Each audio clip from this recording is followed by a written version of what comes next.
ಬಾಗಲಕೋಟೆ ಜಿಲ್ಲೆಯ ರಬಕೈಬನಹಟ್ಟಿ ತಾಲೂಕು ಕರ್ನಾಟಕದ ಸಿಂಗಂ ಎಂದು ಖ್ಯಾತಿ ಪಡೆದಿರುವ ಮಾಜಿ ಪೊಲೀಸ್ ಅಧಿಕಾರಿ ಹಾಗೂ ತಮಿಳುನಾಡು ರಾಜ್ಯದ ಬಿಜೆಪಿ ಅಧ್ಯಕ್ಷ ಕೆ ಅಣ್ಣಾಮಲೈ ಇಂದು ತೇರ್ದಾಳ್ ಮತಕ್ಷೇತ್ರದಲ್ಲಿ ಬಿಜೆಪಿ ಪಕ್ಷದ ಅಭ್ಯರ್ಥಿ ಪಿಸಿ ಗದ್ದಿಗೌಡರ್ ಪರ ಪ್ರಚಾರ. ಬನಹಟ್ಟಿ ನಗರದ ಪ್ರಮುಖ ರಸ್ತೆಯಲ್ಲಿ ಬೈಕ್ ರ್ಯಾಲಿ ಮುಖಾಂತರ ತೆರೆದ ವಾಹನದಲ್ಲಿ ಮತಯಾಚನೆ. ನಂತರ ರಾಂಪುರದ ದಾನೇಶ್ವರಿ ಕಲ್ಯಾಣ ಮಂಟಪದಲ್ಲಿ ಯುವ ಸಮಾವೇಶ ಉದ್ಘಾಟಿಸಿ ಮಾತನಾಡಿದರು. ಇವರ ಜೊತೆ ಸ್ಥಳೀಯ ಶಾಸಕರಾದ ಸಿದ್ದು ಸೌದಿ, ಶಾಸಕ ಧೀರಜ್ ಮುನಿರಾಜು ಕೂಡ ಭಾಗವಹಿಸಿದ್ರು. ಮತಕ್ಷೇತ್ರದ ಬಿಜೆಪಿ ನಾಯಕರು ಹಾಗೂ ಸಾವಿರಾರು ಸಂಖ್ಯೆಯಲ್ಲಿ ಕಾರ್ಯಕರ್ತರು ಭಾಗವಹಿಸಿದ್ರು. ವರದಿ ಸಂತೋಷ್ ಹೊಸಮನಿ.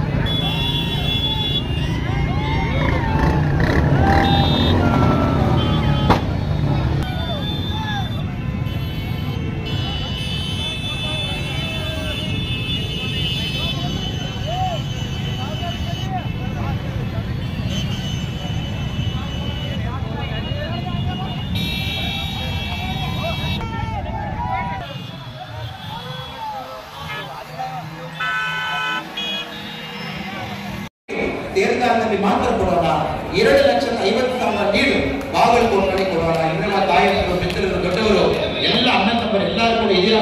ನಿಮ್ಮೆಲ್ಲರೂ ಕೂಡ ವಿನಂತಿ ಮಾಡಿ ಹೋಗ್ತೀನಿ. ಈ ಬಾರಿ ಮೋದಿಜಿಯವರು ಬರಲೇಬೇಕು ಸರ್. 400 MP ದಾಟಿ ಬರಲೇಬೇಕು. ನಾವೆಲ್ಲರೂ ಕೆಲಸ ಮಾಡೋಣ. ನಮಗೊಂದು ದೊಡ್ಡ ಒಂದು ಭಾಗ್ಯ ಕೊಟ್ಟಿದ್ದೀರ. ಈ ಪುಣ್ಯ ಭೂಮಿ ನಮ್ಮ ಬಸವಣ್ಣ ಅವರು ನಡ್ಕೊಂಡು ಹೋಗಿರುವ ಭೂಮಿ.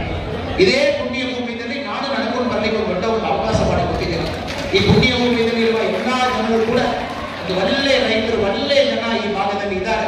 ನನಗೆ ಬಹಳ ತುಂಬಾ ದಿನದಿಂದ ಆಸೆ ತೇರ್ದಾಳ್ ಬರಬೇಕು, ಬಾಗಲಕೋಟೆನಲ್ಲಿ ಮತ್ತು ನಮ್ಮೆಲ್ಲ ಭೇಟಿ ಮಾಡಬೇಕು. ಕಳೆದ ಬಾರಿ ಅಸೆಂಬ್ಲಿ ಎಲೆಕ್ಷನ್ ಅಲ್ಲಿ ಆಗಿಲ್ಲ. ಈ ಬಾರಿ ತಾವೆಲ್ಲರೂ ಕೂಡ ಒಂದು ದೊಡ್ಡ ಒಂದು ಪ್ರೀತಿ ತೋರಿಸಿದ್ದೀರ.